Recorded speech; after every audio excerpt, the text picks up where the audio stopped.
Sorry, this is family only. My name is Naomi Ferrow, and from wherever you're watching this, stay with me. Have you ever rushed to a hospital in the middle of the night, heart pounding with fear for someone you love, only to be told you don't belong there? At 2 a.m., my brother Casper called me screaming that our mom was in the emergency room after a severe accident. I drove through red lights, broke every speed limit, and ran through those hospital doors ready to fight for her life. But when I reached the ICU, security looked me in the eye and said those crushing words. Meanwhile, my stepfather Adrian sat comfortably in the family waiting area, smirking like he'd been expecting this moment for years. What I discovered next about why I was really being kept out would expose a 20-year lie that changed everything. I thought I knew about my family. Before we jump back in, tell us where you're tuning in from. And if this story touches you, make sure you're subscribed, because tomorrow, I've saved something extra special for you. The fluorescent lights in Millbrook General Hospital burn differently at 2 a.m. They buzz with an urgency that daylight never carries, casting everything in harsh whites and deep shadows. I'm standing here now, my hands still shaking from the drive, my heart hammering against my ribs like it's trying to escape my chest. The smell of antiseptic and fear hangs in the air, and somewhere beyond these sterile walls, my mother is fighting for her life. But I'm not allowed to see her. Sorry, this is family only, the security guard had said, his voice flat and practiced, like he'd delivered this line 1,000 times before. Behind him, through the glass doors of the ICU waiting area, I could see my stepfather, Adrian, sitting in a chair, reading a magazine like he was waiting for a dentist appointment. Not pacing, not crying, not even looking particularly concerned. Just sitting there, occasionally glancing up at me through the glass with something that looked almost like satisfaction. My brother Casper was the one who called me. His voice had been raw with panic, barely coherent through the sobs. Naomi, you need to get here now. Mom's been in an accident. They don't know if she's going to make it. The line had gone dead before I could ask any questions, leaving me with nothing but the dial tone and a terror so complete it felt like drowning. I had thrown on the first clothes I could find, grabbed my keys, and driven the 37 minutes from my apartment in Thornwick to Millbrook in what felt like both an eternity and no time at all. I'd run 3 red lights, taken corners too fast, and parked crooked in the first space I could find. None of that mattered. The only thing that mattered was getting to my mom, being there for her, holding her hand and telling her everything was going to be okay. Except now, I'm standing in this hallway, being told I don't belong here. I don't understand, I had said to the guard, my voice coming out smaller than I intended. That's my mother in there. I drove here as fast as I could. The guard, a tired-looking man in his 50s with kind eyes that didn't match his words, had glanced at his clipboard and then back at me. I'm sorry, miss, but I have strict instructions. Only immediate family members are allowed in the ICU waiting area. Mr. Vossler provided the list of approved visitors, and your name isn't on it. The words hit me like a physical blow. Mr. Vossler provided the list. Adrian had somehow managed to have me excluded from seeing my own mother. My legs felt unsteady, and I had to lean against the wall to keep from falling. There has to be some mistake, I had whispered. But even as I said it, I knew there wasn't. This wasn't an accident or a bureaucratic error. This was deliberate. This was Adrian making sure I knew exactly where I stood in this family, even in our darkest hour. Through the glass, I could see Casper now, his face buried in his hands. He looked so young, so lost, and I wanted nothing more than to go to him, to be the big sister he needed. But there was a wall between us now, invisible but impenetrable, built by the man who had married my mother 15 years ago and had been systematically erasing me from the family ever since. I think about calling Casper, but his phone goes straight to voicemail. I try texting him, but I can see from where I'm standing that he's not looking at his phone. He's just sitting there, occasionally wiping his eyes, while Adrian sits nearby, still reading that damn magazine. They might as well be strangers for all the comfort Adrian is providing. The nurse at the reception desk looks at me with pity when I approach her for the third time. She's a woman about my age with kind eyes and scrubs covered in cartoon cats. Her name tag says Jessica, and she's been patient with me, but I can see the exhaustion in her face. Is there any update on Mira Vosler? I ask again, hating how I have to use Adrian's last name instead of my mom's maiden name, Soltrin. Another small victory for him, another way he's erased who she used to be. Jessica checks her computer screen and shakes her head. I'm sorry, honey, but I can only give information to immediate family members. If you could get Mr. Vosler to add you to the approved list. Her voice trails off because we both know that's not going to happen. I can see it in her eyes that she understands the situation, that she's seen this kind of family drama play out in hospital waiting rooms before. But understanding doesn't change the rules, and the rules are keeping me from my mother. I want to scream. I want to pound on the glass doors until they shatter. I want to grab Adrian by his perfectly pressed polo shirt and demand to know what gives him the right to keep me from the woman who gave birth to me. But instead, I just stand here, feeling helpless and small and completely alone. The worst part is that I can see my mom's room from where I'm standing. Room 314, just down the hall from the waiting area. The door is closed, but I can see the machines through the window, the tubes and wires that are keeping her alive. She's so close I could run to her in seconds, but she might as well be on the moon for all the good it does me. I think about the last conversation we had just 3 days ago. She had called to ask about my job at the marketing firm, about whether I was happy, about when I might come visit again. She had sounded tired, more tired than usual, but I had attributed it to her work at the local elementary school where she taught second grade. She loved those kids, would stay late to make sure they all understood their lessons, would spend her own money on supplies when the school budget ran short. I worry about you sometimes, Naomi, she had said. You work too, hard, just like your father did. My father, not Adrian. She still remembered him sometimes, still spoke of him like he had been the love of her life, which he had been until the heart attack took him when I was 12. Now, looking at Adrian through the glass, I can't help but think about how different things might have been if my father had lived. Dad never would have excluded me from anything. He never would have made me feel like I was on the outside looking in. But Dad is gone, and Adrian is here.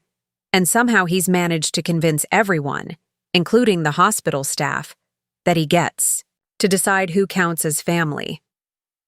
I pull out my phone and scroll through my contacts, looking for someone, anyone, who might be able to help me. But who do you call in a situation like this? The police would just tell me it's a family matter. A lawyer would cost money I don't have and would take time my mother might not have. My few close friends would want to help, but what could they actually do? The truth is, I'm alone in this. I've been alone in this family for 15 years. Ever since Adrian walked into our lives with his expensive suits and his big promises and his subtle ways of making me feel like I was in the way. And now, when it matters most, when my mother is fighting for her life just a few yards away from me, that isolation has become a physical barrier I can't cross. I look at my watch. It's been 4 hours since Casper called. 4 hours of pacing this hallway, of watching Adrian read his magazine, of feeling my heart break a little more every time a doctor or nurse walks past me to give updates to the real family in the waiting room. 4 hours of being reminded that in the eyes of everyone who matters, I don't matter at all. But something is nagging at me. Something about the way Adrian is acting. He's too calm, too collected for someone whose wife might be dying. There's something almost rehearsed about his behavior, like he's playing a role he's practiced for. And that look he gave me when I first arrived, that almost satisfied expression, keeps replaying in my mind. I don't know what's really going on here, but I'm going to find out. Because this isn't just about being excluded from a waiting room. This is about something bigger, something that's been building for years, and I have a feeling that tonight is going to change everything. Preparing and narrating this story took us a lot of time, so if you are enjoying it, subscribe to our channel. It means a lot to us. Now back to the story. To understand why Adrian Vossler was sitting in that hospital waiting room like he owned the place while I stood excluded in the hallway, you need to understand our history. You need to know how a 12-year-old girl who had just lost her father became an inconvenience in her own home, and how a man who promised to take care of our family slowly, methodically, began to erase me from it. When my father, Thomas Ferrow, died of a sudden heart attack, my mother Mira was devastated. She had been a stay-at-home mom for most of my life, only returning to work part-time at the elementary school when I started middle school. Dad had been the breadwinner, the steady presence, the one who taught me how to ride a bike and helped me with my math homework and told me bedtime stories about brave princesses who saved themselves. For 2 years after his death, it was just the three of us, Mom, me, and my younger brother Casper. We struggled financially, but we were a team. Mom would work double shifts sometimes, and I would watch Casper after school, helping him with his homework and making dinner from whatever we had in the pantry. We had movie nights on Fridays, sharing a bowl of popcorn and watching whatever was on TV. It wasn't much, but it was ours. Then Adrian came along. He swept into our lives like a hurricane disguised as a gentle breeze. He was a successful insurance agent with a big house in Millbrook's nicest neighborhood, Crescent Hills. He drove a new BMW and wore expensive suits and took Mom to restaurants with names I couldn't pronounce. He brought flowers and chocolates and spoke about wanting to take care of his girls, which should have included me, but somehow never quite did. At first, I was cautiously optimistic. I wanted Mom to be happy again, to stop crying into her pillow at night when she thought Casper and I couldn't hear her. And Adrian seemed nice enough in the beginning. He would ask about school and nod thoughtfully when I talked about my interests. He even took us to a baseball game once, though he spent most of the time on his phone. But there were small things, subtle signs that I was too young to fully understand at the time. Like how he would plan family activities when I had other commitments, then act disappointed when I couldn't join. "Oh, Naomi has her art class," he would say with a sigh, like my passion for painting was somehow selfish. Or how he would suggest family photos, but somehow I was always positioned at the edge, easy to crop out later. The changes started slowly after they got married. First, it was the house. Our little rental in Fairview wasn't good enough anymore, Adrian said. We needed to move to his place in Crescent Hills, where Casper and I would have our own rooms and Mom would have the kitchen she'd always dreamed of. It sounded wonderful, and maybe it could have been if Adrian had actually wanted me there. My new bedroom was in the basement. Teenagers need their privacy, Adrian had explained to Mom, while Casper got the bright, sunny room on the second floor right next to theirs. The basement room was dark and cold, with tiny windows that barely let in any light. But I convinced myself it was temporary, that once I proved I could be part of this new family, things would change. They never did. At family dinners, Adrian would ask Casper detailed questions about his day, his friends, his interests. With me, he managed polite small talk at best. "How was school, Naomi?" Followed by a distracted nod when I answered, his attention already moving to something or someone else. It was like I was a distant relative visiting for the holidays, not his stepdaughter living under his roof. The gift disparity became obvious quickly. For birthdays and holidays, Casper would receive expensive presents, the latest video game console, a new bike, sports equipment, clothes from brand-name stores. I would get gift cards to generic stores or practical items like school supplies. When I mentioned it to Mom once, she looked troubled but said Adrian was still learning how to be a father to a teenage girl, and that I should give him time. Gave him years. High school was when things really started to deteriorate. I was a good student, maintained a high GPA, participated in art club and debate team. But when college planning started, Adrian made his priorities crystal clear. Casper, who was 3 years younger but already Adrian's clear favorite, would go to whatever college he wanted. Money would be no object. For me, Adrian suggested community college or maybe a trade school. When I mentioned my dream of studying fine arts at the state university, he actually laughed. "Art isn't a real career, Naomi," he said over dinner, cutting his steak with more force than necessary. "You need to be practical. Think about something stable, like nursing or teaching." Mom had looked uncomfortable but didn't contradict him. That's when I realized that while Adrian may have married my mother, he had no intention of being a father to me. I was a package deal he had reluctantly accepted, and he was making sure I knew it. So I made my own way. I got a part-time job at a local art supply store, saved every penny, and applied for scholarships. I wrote essays about overcoming adversity and being a first-generation college student, which was technically true since my father had never gone to college and Adrian clearly didn't count himself as my father. When I got accepted to the state university with a partial scholarship, I was ecstatic. Adrian's reaction was to suggest I defer for a year and really think about whether college is the right choice. I moved out 3 days after graduation. College was the first time in years that I felt like I could breathe. I was studying something I loved, surrounded by people who appreciated creativity and intellectual curiosity. I made friends who became like family, had professors who saw potential in me that my stepfather never bothered to look for. I called home every week, mostly to talk to Mom and Casper, but Adrian always managed to get on the line to ask pointed questions about my grades and whether I was wasting my education on my art major. After graduation, I stayed in the college town of Thornwick, got a job at a marketing firm, and built a life for myself. It wasn't glamorous, but it was mine. I had a small apartment with good light for painting, a job that paid the bills and sometimes challenged me, and friends who valued me for who I was, not who they thought I should be. But the family dynamics never changed. When I came home for holidays or special occasions, I was always the outsider. Adrian and Casper would bond over sports or current events, while I sat at the periphery, occasionally drawn into conversation but never really included.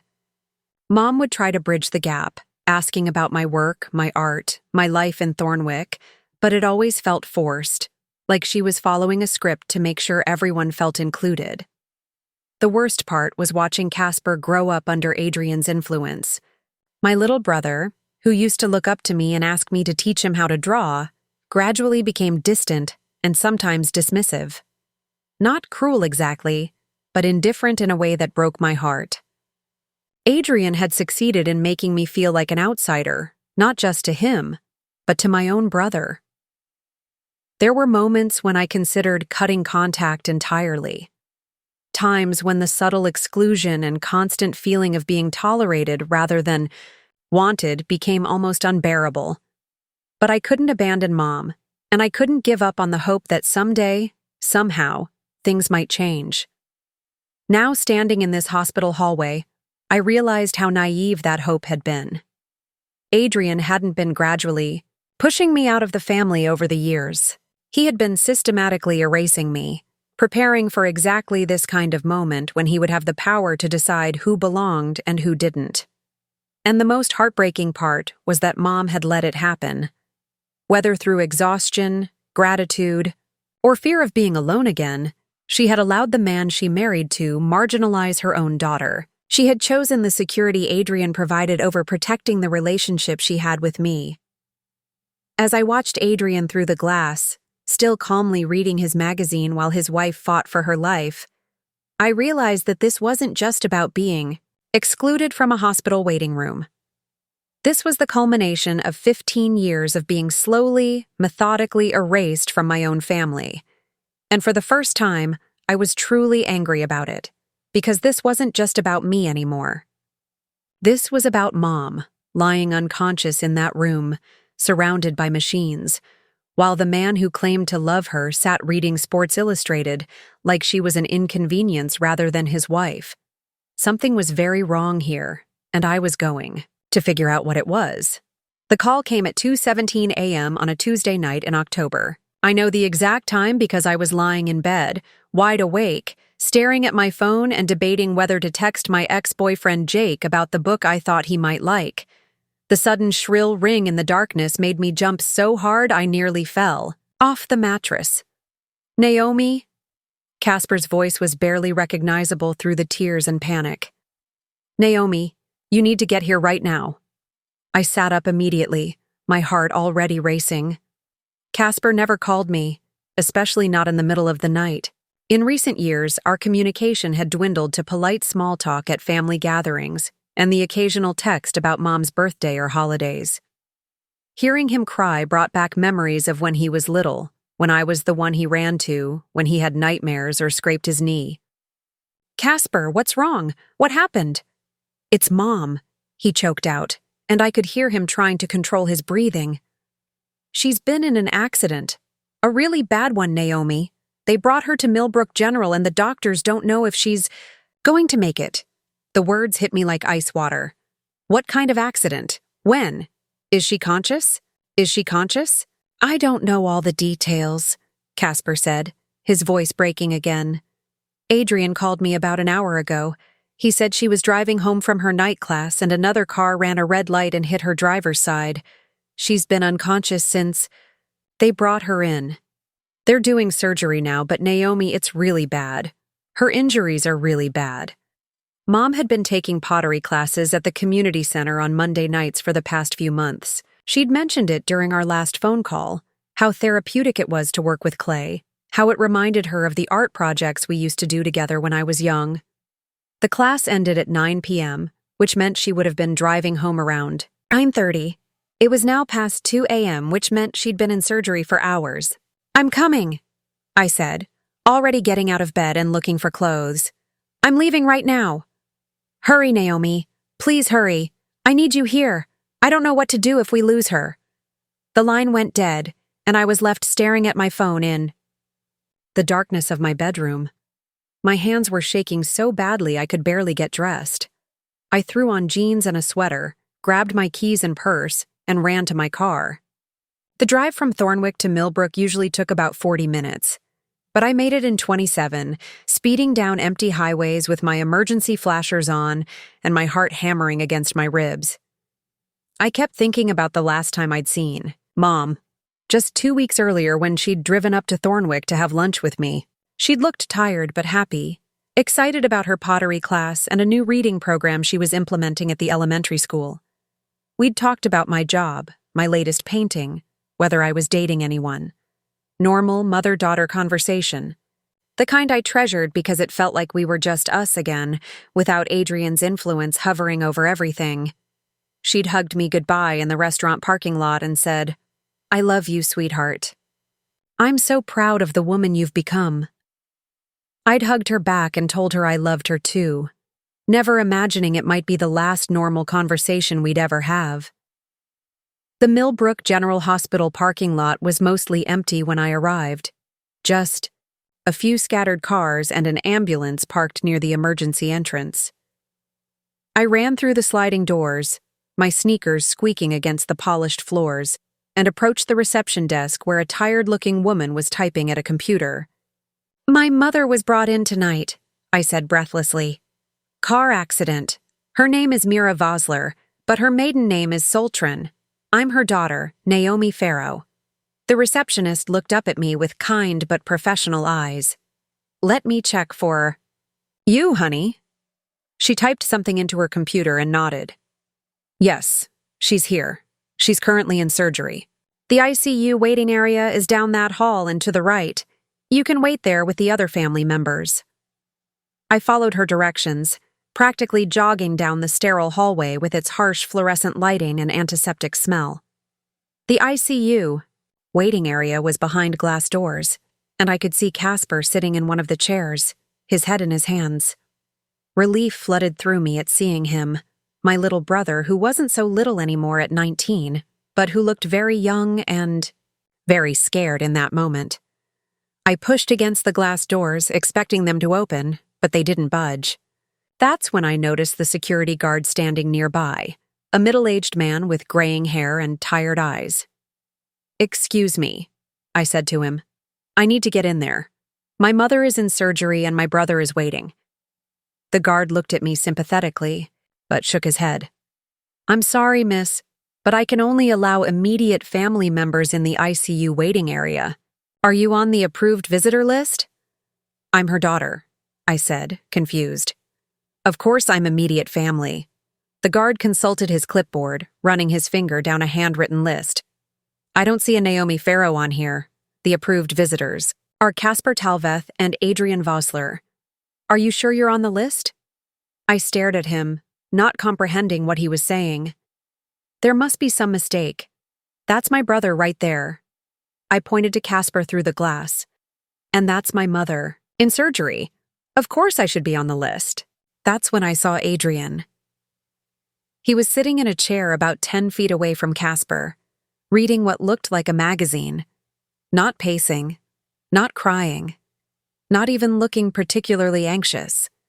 Just sitting there calmly, like he was waiting for a doctor's appointment rather than news about his wife's life-threatening injuries. "Mr. Vosler provided the approved visitor list," the security guard was explaining. "If you'd like to be added, you'll need to get his permission." I looked through the glass at Adrian again, and that's when he looked up and saw me. For just a moment, our eyes met, and I saw something in his expression that made my blood run cold. It wasn't surprise at seeing me there. It wasn't relief that I'd come to support the family. It was satisfaction, like he'd been expecting this moment, maybe even looking forward to it. He looked back down at his magazine without acknowledging me. "This is insane," I said to the guard, my voice rising. "That's my mother in there. I drove here from Thornwick as soon as I got the call. Why would my stepfather leave me off the list?" The guard looked uncomfortable. "I'm sorry, miss, but I just follow the instructions I'm given. Hospital policy is very strict about ICU visitation, especially during critical situations. If you could ask Mr. Vosler to add you to the list." I banged on the glass doors trying to get Casper's attention. When he looked up and saw me, his face crumpled with relief. He started to get up, but Adrian said something to him, and Casper sat back down. I could see them talking, could see Casper gesturing toward me, but Adrian was shaking his head. I pulled out my phone and called Casper. Through the glass, I could see him look at his phone, then at Adrian, then back at his phone. He didn't answer. "This is my family," I said to the security guard, my voice breaking. "That's my brother, and the woman in surgery is my mother. I have every right to be here." "I understand how frustrating this must be," the guard said gently, but Mr. Vosler was very specific about the visitor restrictions. He said there had been some family conflicts and that limiting visitors would be best for everyone involved. Family conflicts.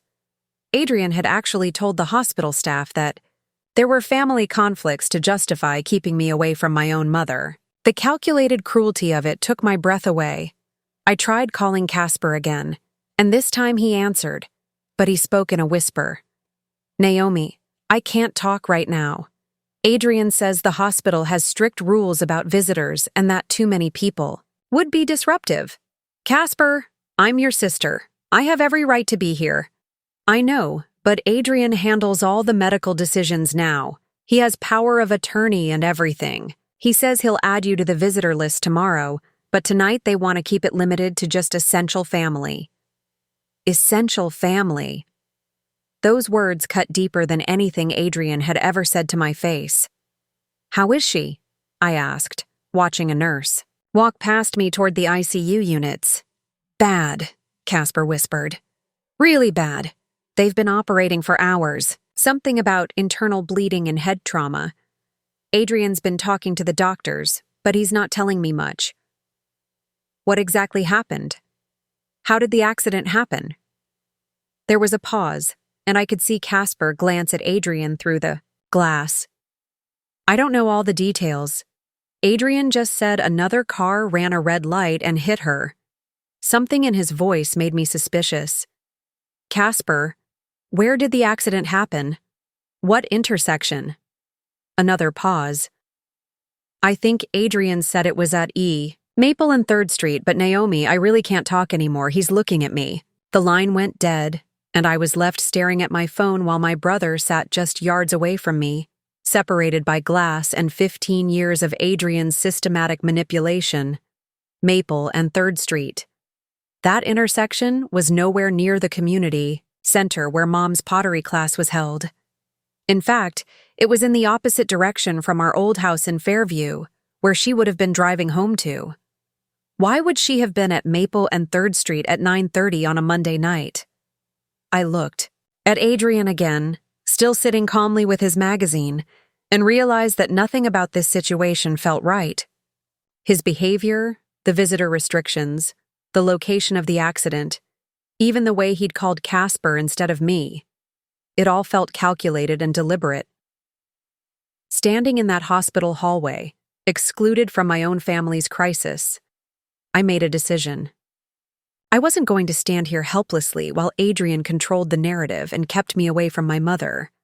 I was going to find out exactly what had happened to her, and I was going to find out why Adrian seemed so determined to keep me away from the truth. The next 6 hours in that hospital hallway taught me more about my own strength than the previous 6 years of my adult life combined. While Adrian sat comfortably in the family waiting area and Casper remained trapped under his influence, I began to build my own network of information and support.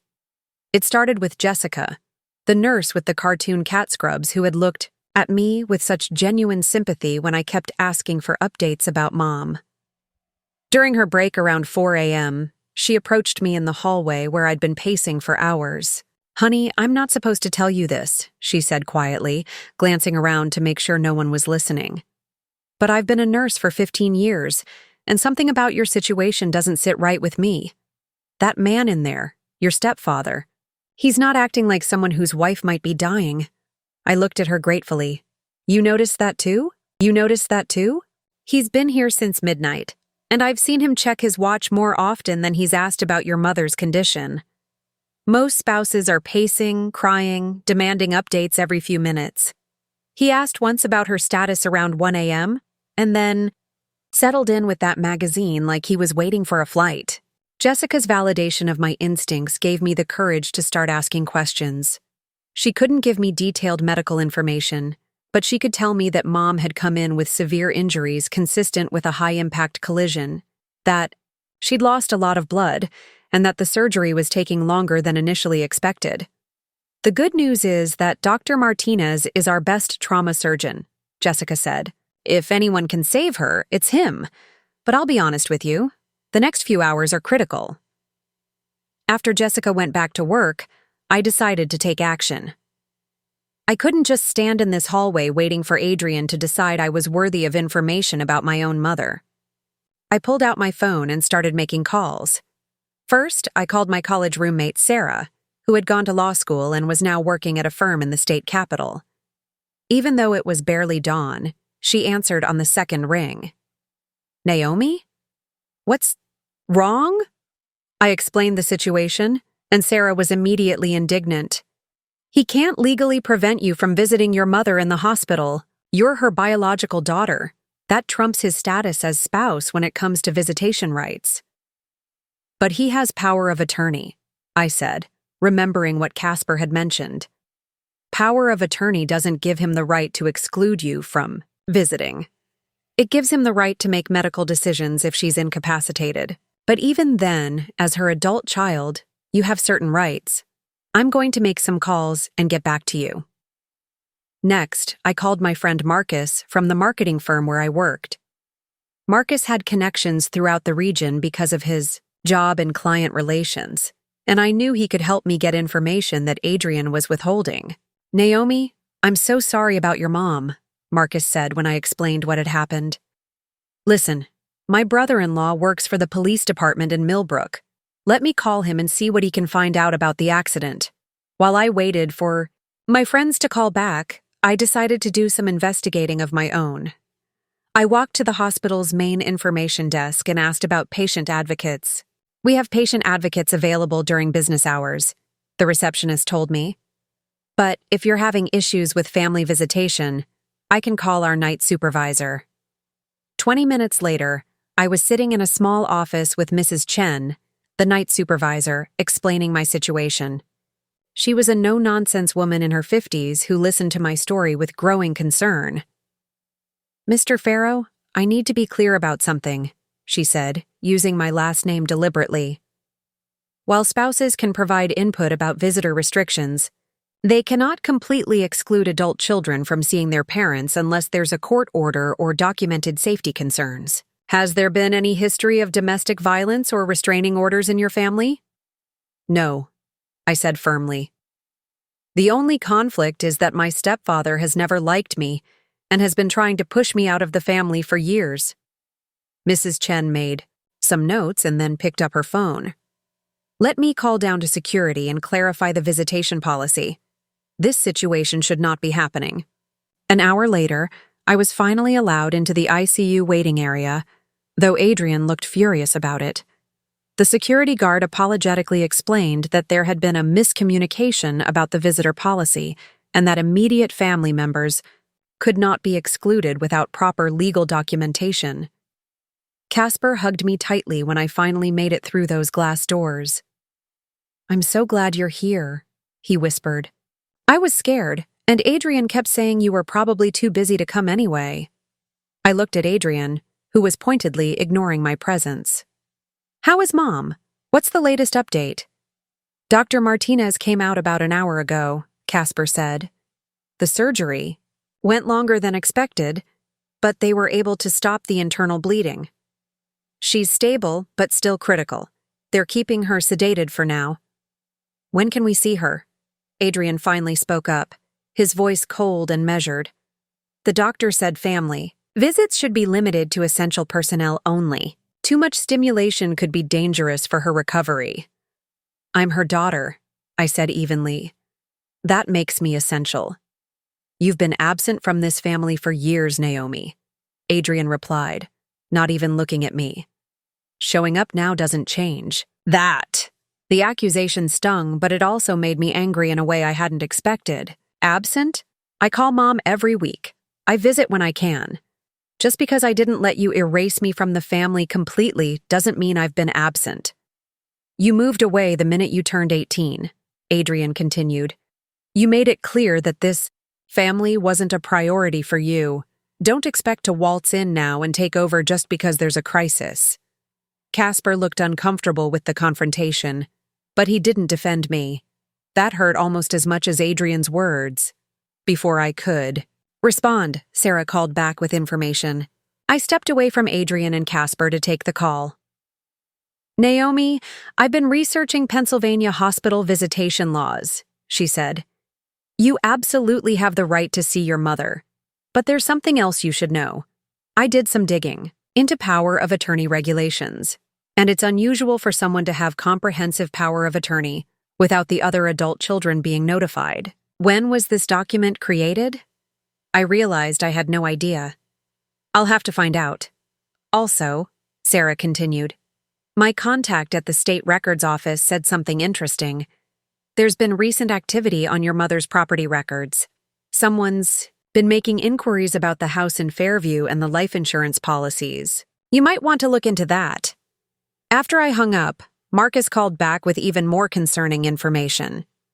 "My brother-in-law pulled the accident report," he said. "Naomi, there are some inconsistencies in the story. The other driver claims your mom ran the red light, not the other way around. And there were no witnesses to contradict either version. But here's the weird part. Your mom's car had damage that suggests she was turning left when she was hit. But Maple and 3rd is a straight shot from the community center to your old house. Why would she have been turning left?" I looked across the waiting room at Adrian, who was now on his phone speaking in low tones. Everything about this situation felt wrong, but I was finally in a position to start finding answers. Over the next few hours, I built a small army of allies.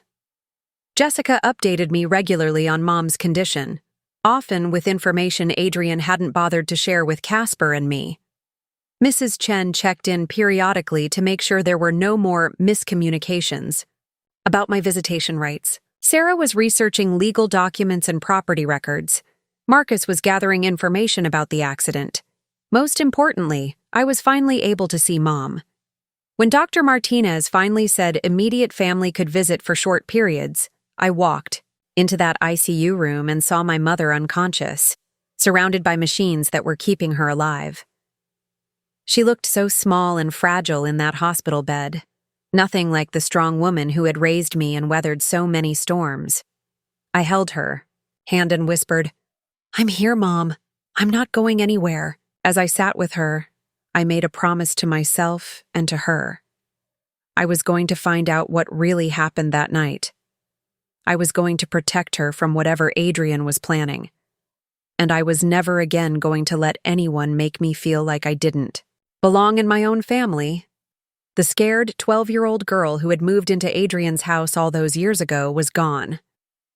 In her place was a woman who had learned to fight for herself and who was now ready to fight for her mother. The turning point came at 11 a.m. the next morning, exactly 36 hours after Casper's frantic phone call had shattered my world. I had spent the night in an uncomfortable waiting room chair, dozing fitfully and waking up every time a nurse walked by. Adrian had left around 6 a.m., claiming he needed to take care of some business, but promising to return later. Casper had gone home to shower and change clothes, leaving me alone with my mother for the first time since the accident. That's when Dr. Martinez approached me with news that would change everything. "Miss Ferrow," he said, his voice gentle but serious. "I need to discuss your mother's condition with you privately." We walked to a small consultation room down the hall, and Dr. Martinez closed the door behind us. He was a man in his 50s with kind eyes behind wire-rimmed glasses, and I could see the exhaustion in his face from the long surgery. "Your mother is stable," he began, "but I need to be honest with you about the extent of her injuries. The head trauma was more severe than we initially realized. There's significant swelling in her brain, and while we've managed to reduce it somewhat, the next 48 hours will be critical in determining the extent of any permanent damage." My heart sank. What kind of permanent damage? It's too early to know for certain, but there could be cognitive impairment, memory issues, or motor function problems. In the best-case scenario, she'll make a full recovery with months of rehabilitation. In the worst case, she may require long-term care for the rest of her life. The words hit me like a physical blow. My vibrant, independent mother, who taught second graders and took pottery classes and called me every week to check on my life, might never be the same person again. "There's something else," Dr. Martinez continued, and his expression grew even more serious. "The injuries she sustained are consistent with a very high-speed impact. The other driver claims she ran the red light, but the damage patterns on her vehicle suggest she was actually making a left turn when she was struck. A left turn that would have put her directly in the path of an oncoming vehicle."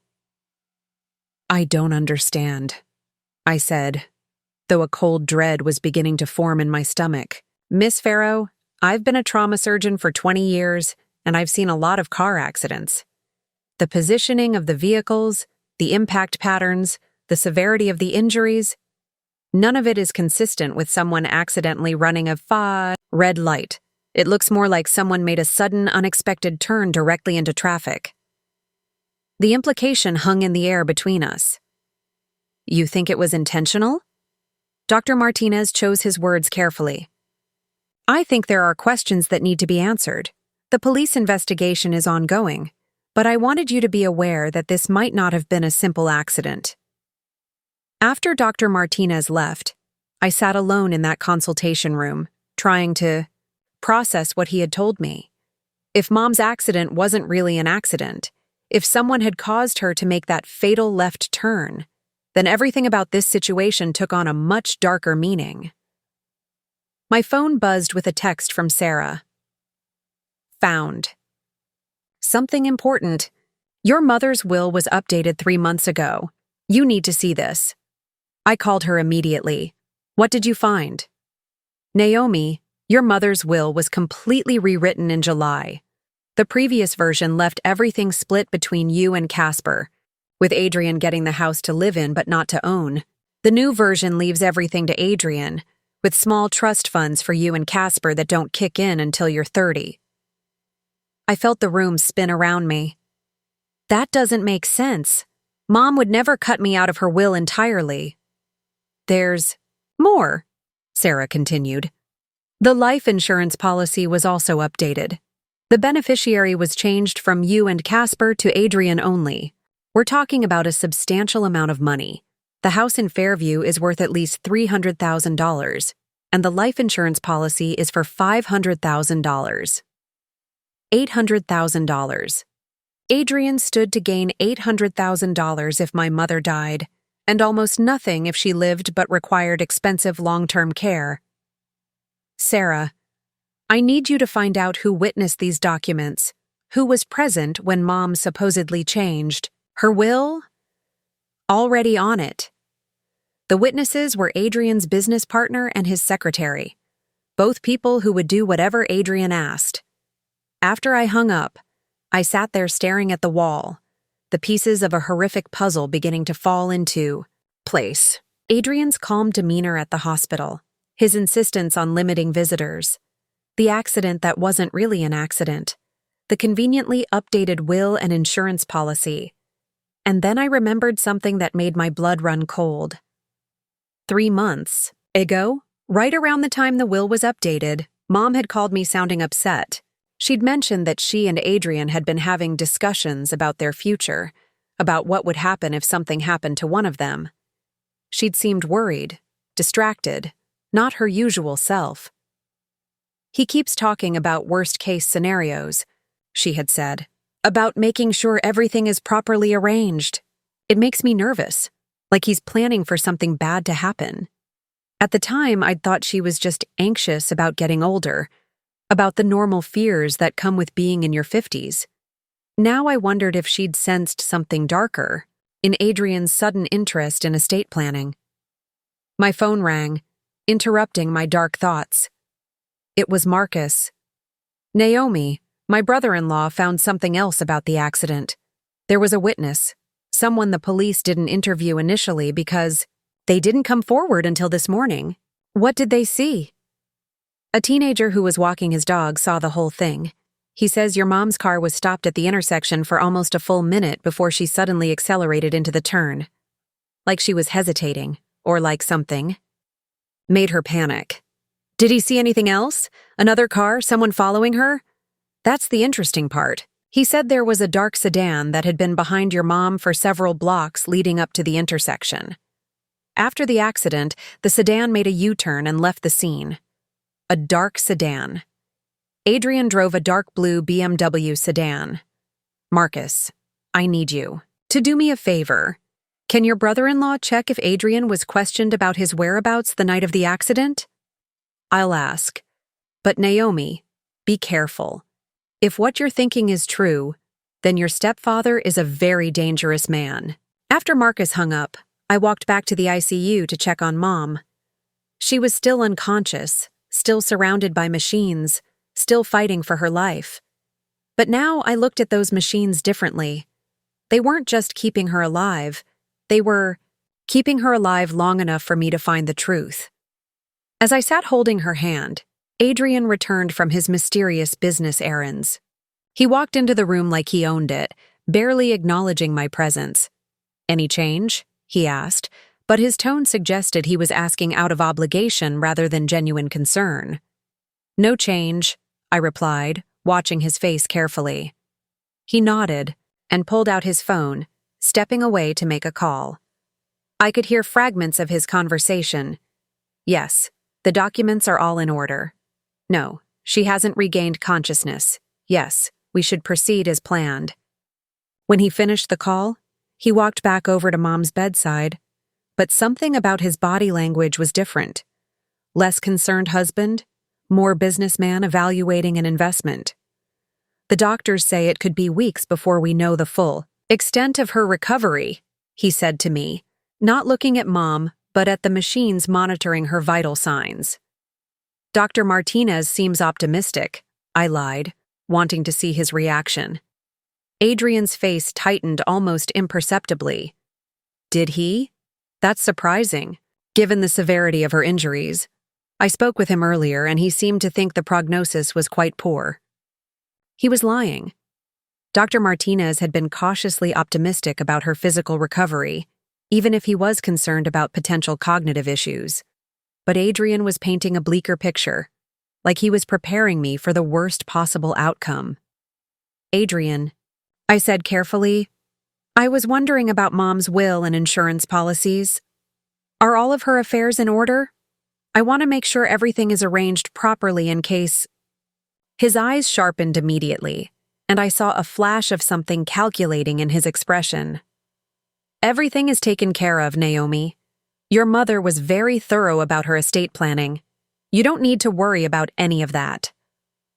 I'd like to see the documents, I said, just to understand what she wanted. That's not necessary, Adrian replied firmly. I'm handling all of the legal and financial matters. Your job is to focus on spending time with her while you can. While you can.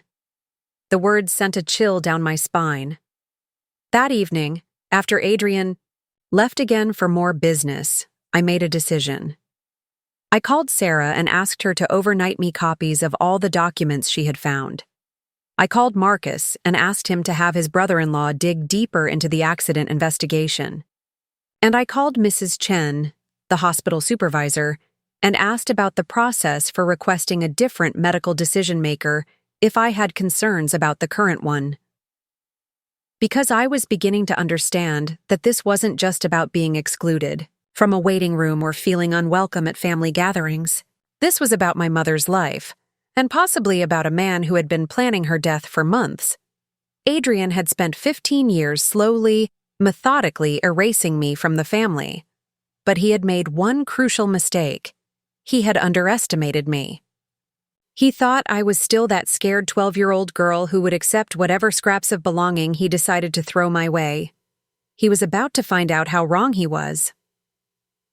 The overnight package from Sarah arrived at the hospital at 8 a.m. Wednesday morning, 48 hours after the phone call that had started this nightmare. I signed for it at the main reception desk, my hands trembling slightly as I recognized the familiar legal document formatting through the clear plastic envelope.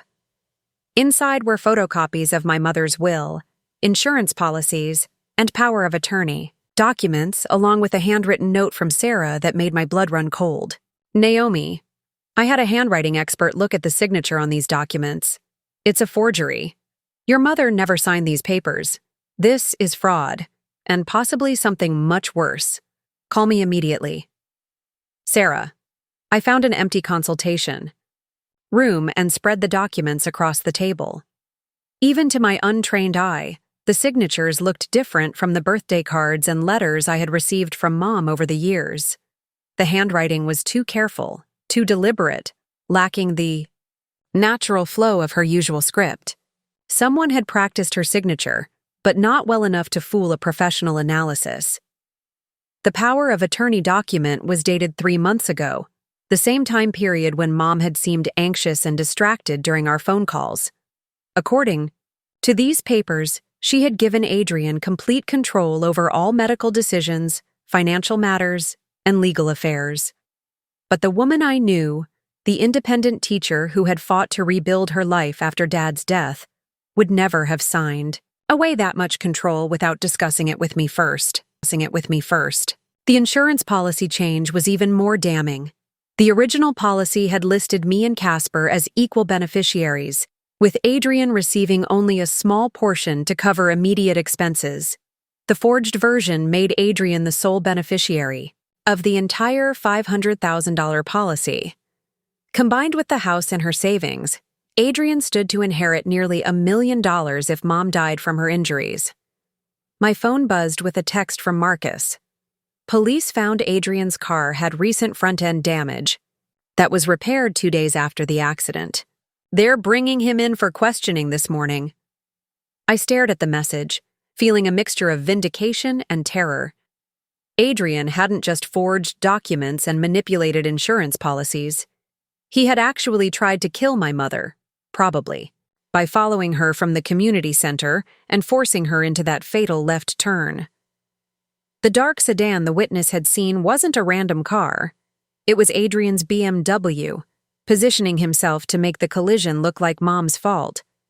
But if the police were questioning him this morning, that meant he didn't know yet that his plan was falling apart. He was probably still playing the grieving husband role, expecting to walk away from this with nearly $1 million and no one left to question his story. I gathered the documents and walked quickly toward Mom's ICU room. It was time to end this charade. Adrian was sitting in his usual chair next to Mom's bed, reading another magazine. He looked up when I entered, his expression neutral, but his eyes alert in a way that made me think he was more aware of his surroundings than he let on. "Good morning, Naomi," he said with false pleasantness. "I was just telling your mother about the beautiful flowers the neighbors sent. Such a thoughtful community." I looked at him carefully. This man who had spent 15 years making me feel unwelcome in my own family, who had systematically isolated me from my mother and brother, who had now apparently tried to murder the woman he'd promised to love and protect. "Adrian," I said quietly, "we need to talk." He glanced at Mom's unconscious form and then back at me. "Of course. What's on your mind?" "I know about the documents." For just a moment, his mask slipped. I saw a flash of surprise, quickly followed by calculation. Then the pleasant expression returned, but it looked more forced now. "I'm not sure what you mean," he said carefully. I pulled the photocopied will from my purse and set it on the bedside table. "This will that supposedly leaves everything to you? The one that was signed 3 months ago?"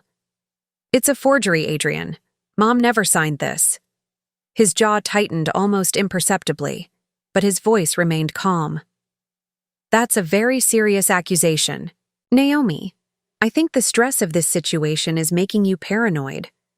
"The insurance policy, too," I continued, placing that document next to the will. "Changing the beneficiary from me and Casper to just you. $800,000, Adrian. That's a lot of money to kill for." Now his facade cracked completely. The pleasant mask disappeared, replaced by something cold and calculating that I had never seen before, but that had probably been there all along, hidden beneath the surface. "You always were too smart for your own good," he said quietly, his voice completely different now. Gone was the false warmth, replaced by a flat, emotionless tone that made my skin crawl. "Just like your father. He was always asking questions, always poking around in things that weren't his business."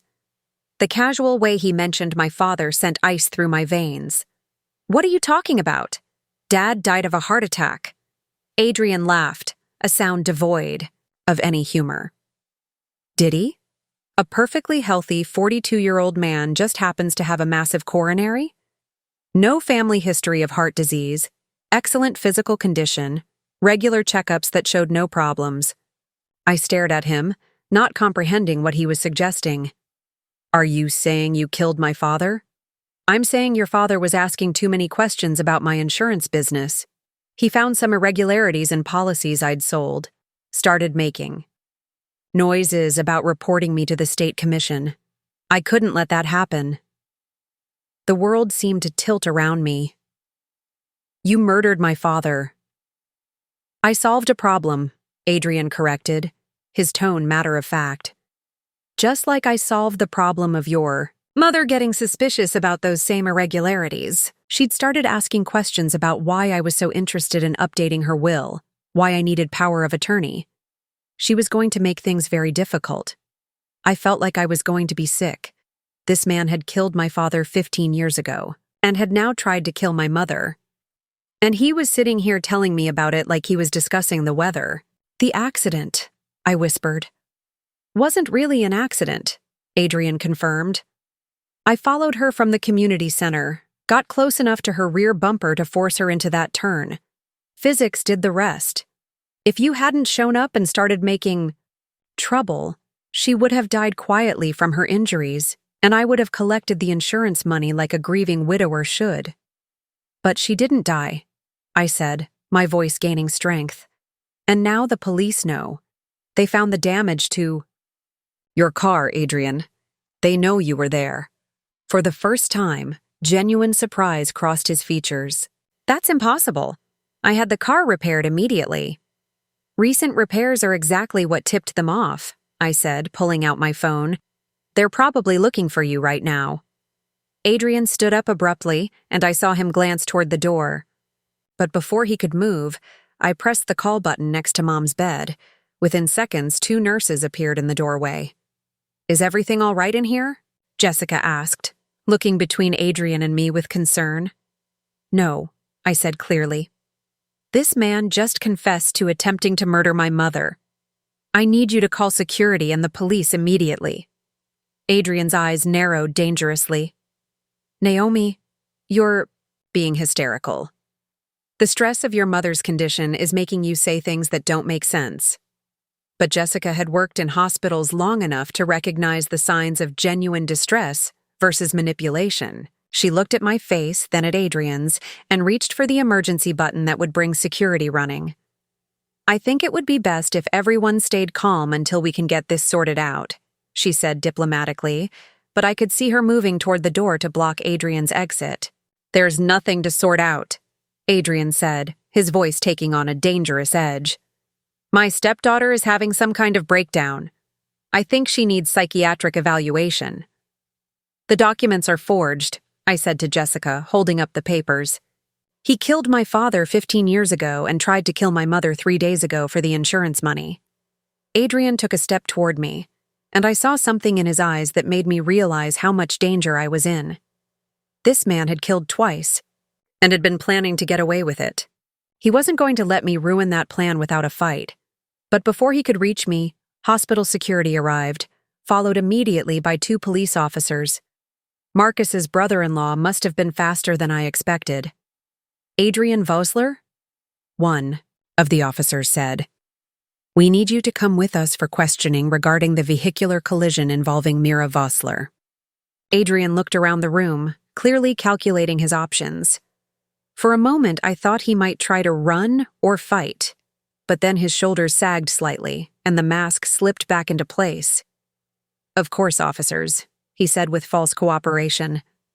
Though I'm not sure why you need to question me. I've already given a full statement about my wife's accident. We have some new information we'd like to discuss with you, the second officer said diplomatically. If you could come with us, please. As they led Adrian out of the room, he turned, back to look at me one last time. The expression on his face was pure hatred, mixed with something that might have been respect for finally seeing through his manipulation. This isn't over, Naomi, he said quietly. Yes, I replied, looking him directly in the eyes. It is. After they left, I sank into the chair next to Mom's bed, my whole body shaking with adrenaline and relief. Jessica brought me a cup of water and sat down next to me. Are you all right, honey? She asked gently. I looked at my mother, still unconscious but alive, still fighting. The machines around her bed were no longer just keeping her alive. They were keeping her alive long enough for justice to be served. I think I'm going to be, I said. For the first time in 15 years, I think we're all going to be all right. Sarah called an hour later with news from her police contacts. Adrian's questioning had revealed even more evidence of his crimes, including financial records that showed he had been systematically defrauding insurance clients for years. My father had indeed been getting close to exposing him, making his murder a desperate attempt to cover up a larger criminal enterprise. They're charging him with 2 counts of attempted murder, insurance fraud, document forgery, and they're reopening the investigation into your father's death, Sarah told me. He's not getting out of this, Naomi. You did it. You saved your mother's life and got justice for your father.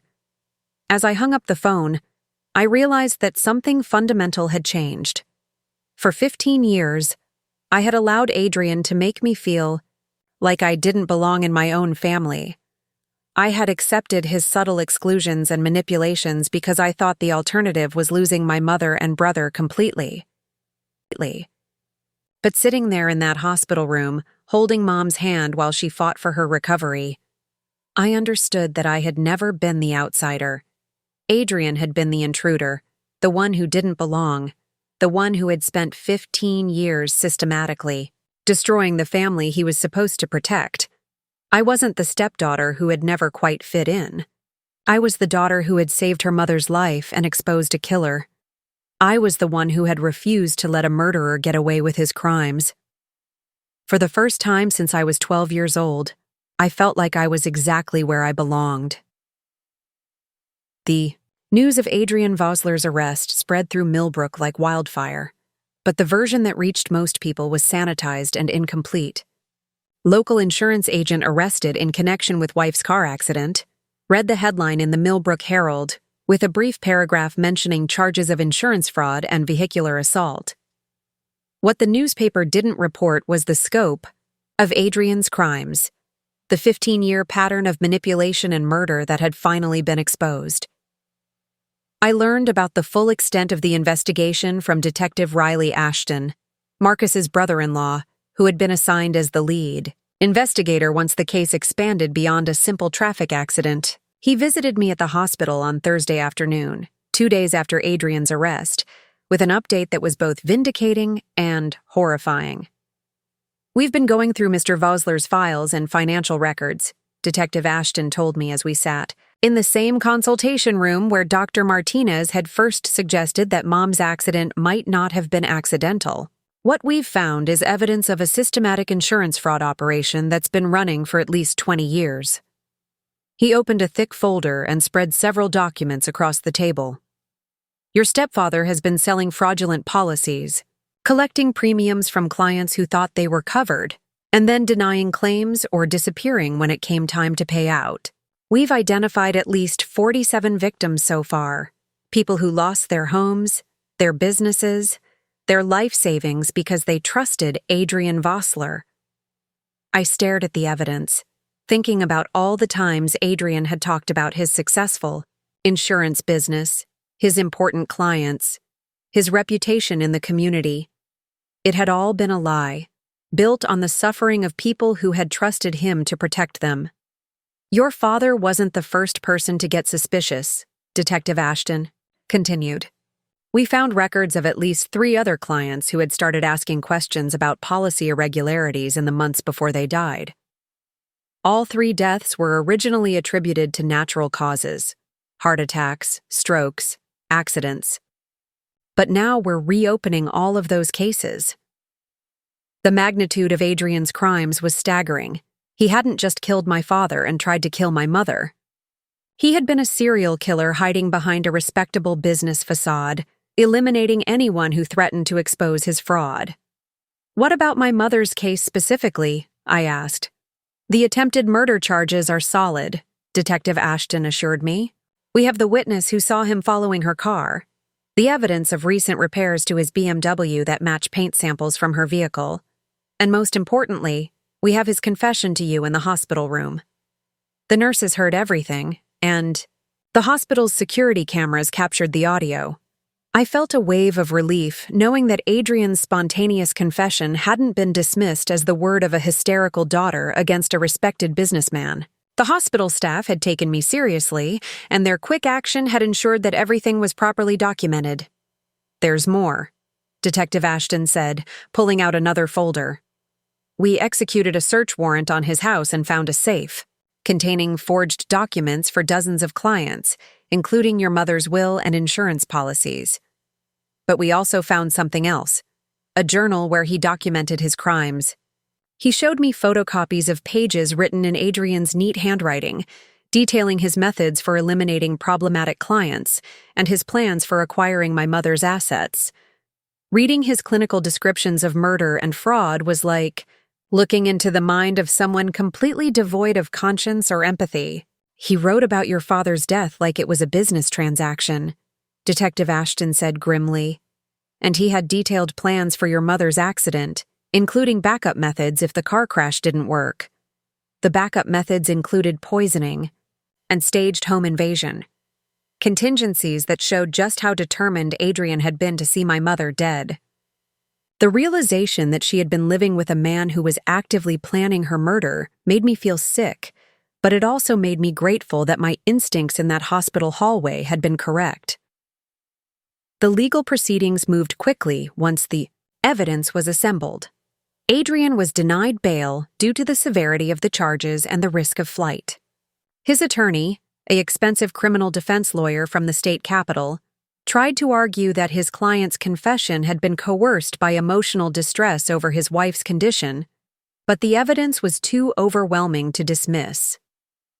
The community reaction was a mixture of shock, disbelief, and anger. Adrian had been a respected member of Millbrook Society for 15 years. He served on the Chamber of Commerce, volunteered at charity events, and was considered a pillar of the community. Learning that he was actually a serial killer and fraud artist shattered a lot of people's faith in their ability to judge character. But for me, the community's reaction was less important than my family's healing process, which began with Casper's visit to the hospital on Friday morning. My brother looked like he had aged 5 years in the past week. His face was drawn and pale, his eyes red from crying, and he moved like someone carrying an enormous weight. When he walked into Mom's ICU room and saw me sitting beside her bed, he broke down completely. "Naomi, I'm so sorry," he sobbed, falling into my arms like the little boy he used to be.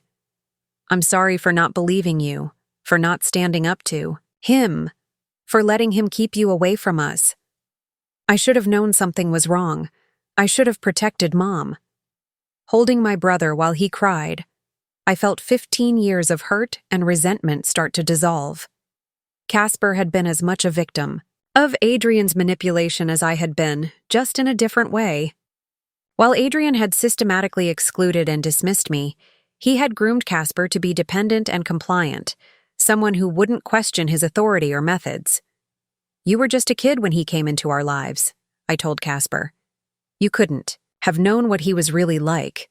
None of us did." "But I'm not a kid anymore," Casper said, wiping his eyes. "I'm 19 years old, and I let him convince me that you didn't belong here. I watched him exclude you from family events and medical decisions, and I didn't say anything because it was easier to go along with him than to fight." I could see the guilt and shame eating at my brother, and I knew that healing our relationship would take time. But the fact that he was here, that he was finally seeing Adrian for what he truly was, gave me hope that we could rebuild the connection that had been damaged by years of manipulation. "What matters now is that we're both here for Mom," I said, "and that we don't let Adrian's lies define our family anymore." Over the next few days, more details about Adrian's crimes emerged through the investigation and media coverage. The insurance fraud victims began coming forward, sharing stories of policies that were never honored and claims that were denied through bureaucratic maneuvering. Many of these people had lost everything they owned because they trusted Adrian to protect them. The story also attracted attention from investigative journalists who had been tracking similar fraud operations across the state.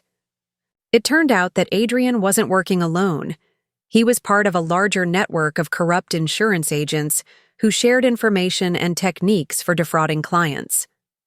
His arrest led to a statewide investigation that would eventually bring down the entire criminal organization, but the most important development was Mom's improvement. On Sunday morning, exactly 1 week after the accident, she began to show signs of regaining consciousness. Dr. Martinez was cautiously optimistic about her recovery, though he warned that she would likely have memory issues and would need extensive rehabilitation. When Mom finally opened her eyes on Monday afternoon, the first person she saw was me. She looked confused and disoriented, clearly struggling to remember where she was and what had happened. But when I took her hand and told her she was safe, that she was going to be okay, I saw recognition in her eyes. "Naomi," she whispered, her voice weak but clear. "You're here." "I'm here, Mom," I said, tears streaming down my face. "I'm not going anywhere." "Adrian," she said, her voice becoming agitated. He was following me. He was trying to hurt me. He can't hurt you anymore, I told her. He's been arrested. You're safe now. Dr. Martinez had warned me that trauma victims sometimes have vivid memories of their attackers, even when they can't remember other details. Mom's recollection of Adrian following her car provided crucial corroboration for the prosecution's case. But more importantly, it meant that she understood who had tried to kill her and why. As news of Mom's recovery spread, we began receiving visitors who had been afraid to come while Adrian was controlling access to her room. Teachers from her school brought flowers and cards from her second-grade students. Neighbors who had known our family before Adrian came along stopped by to check on her progress. Even some of Adrian's insurance fraud victims came to express their support and gratitude for our role in exposing his crimes. Mrs. Eleanor Thorne, an elderly woman who had lost her home when Adrian refused to honor her fire insurance policy, brought Mom a handmade quilt. "Your daughter saved more than just your life," she told Mom. "She saved all of us from that monster. We owe her a debt we can never repay." These visits helped me understand that our family's story had become part of a larger narrative about justice and accountability. By refusing to be excluded from my mother's side, by investigating the inconsistencies in Adrian's story, and by confronting him with the evidence of his crimes, I had done more than save one life. I had exposed a killer who had been preying on vulnerable people for decades. The vindication was overwhelming. For 15 years, I had been told that I was too sensitive, too suspicious, too unwilling to accept Adrian as family. I had been made to feel like my instincts were wrong, like my discomfort with his behavior was a character flaw rather than a reasonable response to manipulation. Now everyone could see that my instincts had been right all along.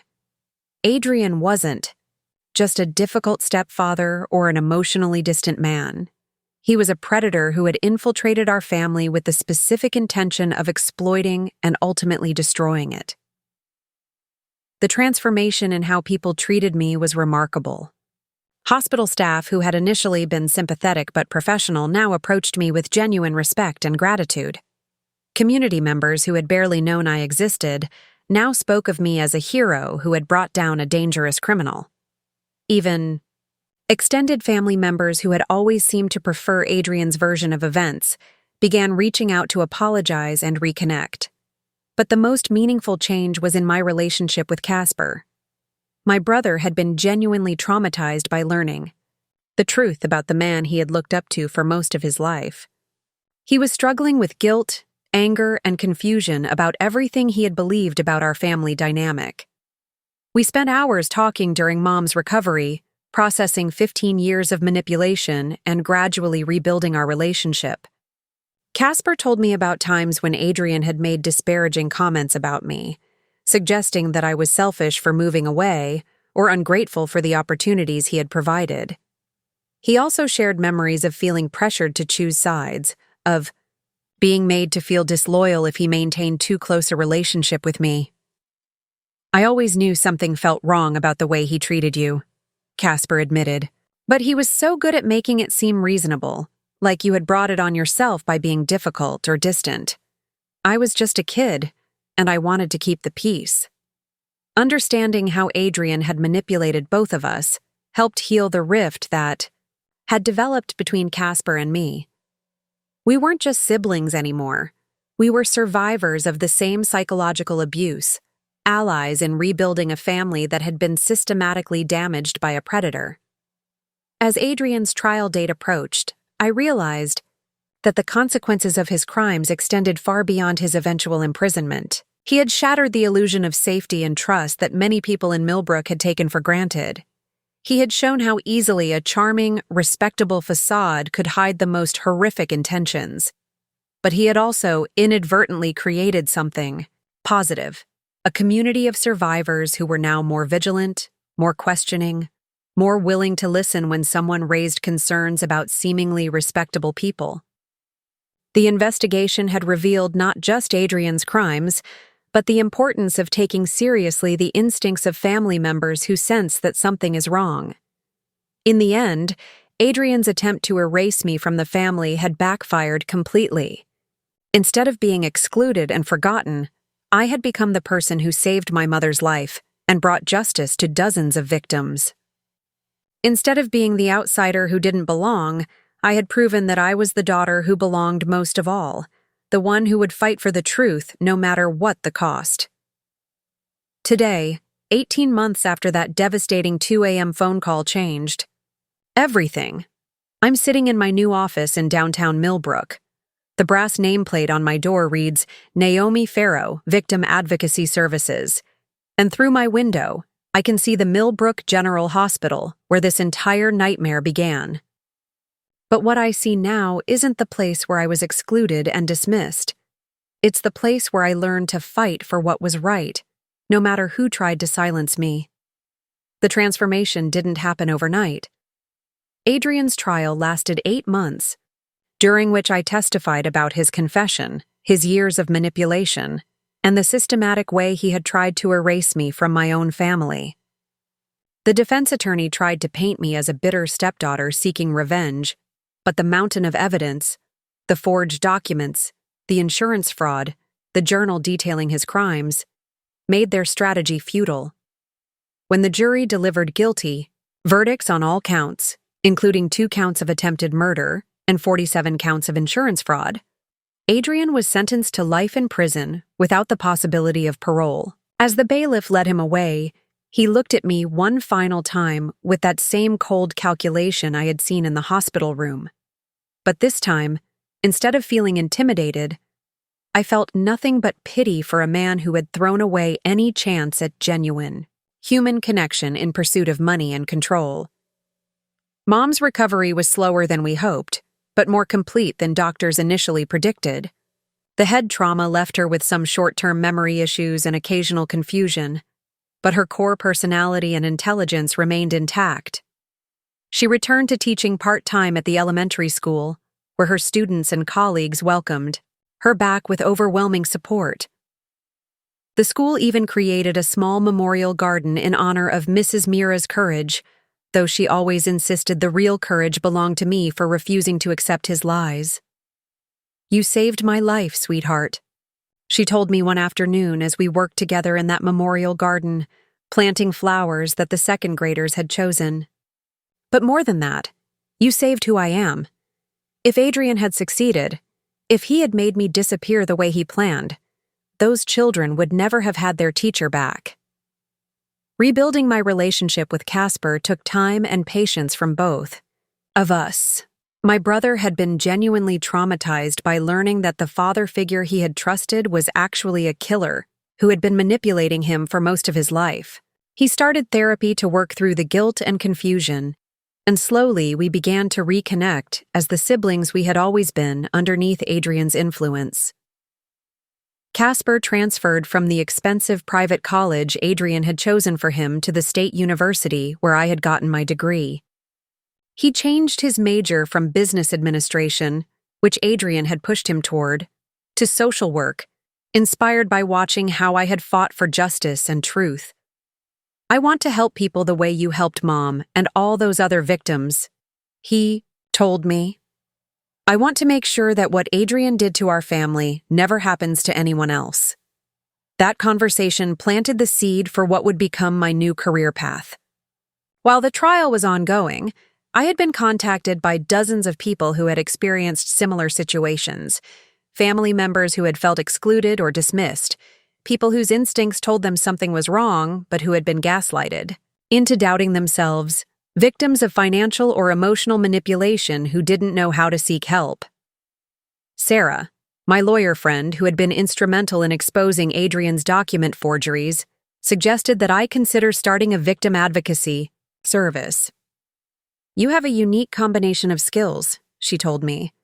"You understand family manipulation tactics, you know how to investigate and gather evidence, and you have the courage to confront people in power when they're doing wrong."